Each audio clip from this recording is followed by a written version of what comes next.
தேவனுடைய பிள்ளை தைரியமா வாழணும் அப்படின்னா உங்களுக்கு எங்கிருந்து தைரியம் வரும் அப்படின்னா, ஒரு சூழ்நிலைய, ஒரு பிரச்சனைய நீங்க ஃபர்ஸ்ட் பார்க்கும் போதே எப்படிதான் பார்க்கணும் அப்படின்னா, பெருசா இல்ல, பெருசா இல்ல, அதை சின்னதா பாருங்க.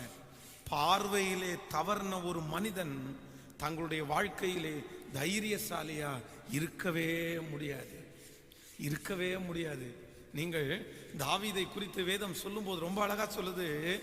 எல்லாரும் கோலியாத்த ராட்சதனாக, பெரிய மனுஷனாக, அழிக்கிறவனாக, அரக்கனாக எதிர்த்து, இவனுக்கு முன்பாக எதிர்த்து நிற்க முடியாது என்று பார்க்கும்போது, தாவீது மட்டும், அந்த கூட்டத்தில் இருக்கிற தாவீது மட்டும் அவனை எப்படி பார்க்கிறான் அப்படின்னா, சாதாரணமான ஒரு ஆளாய் பார்க்கிறான்.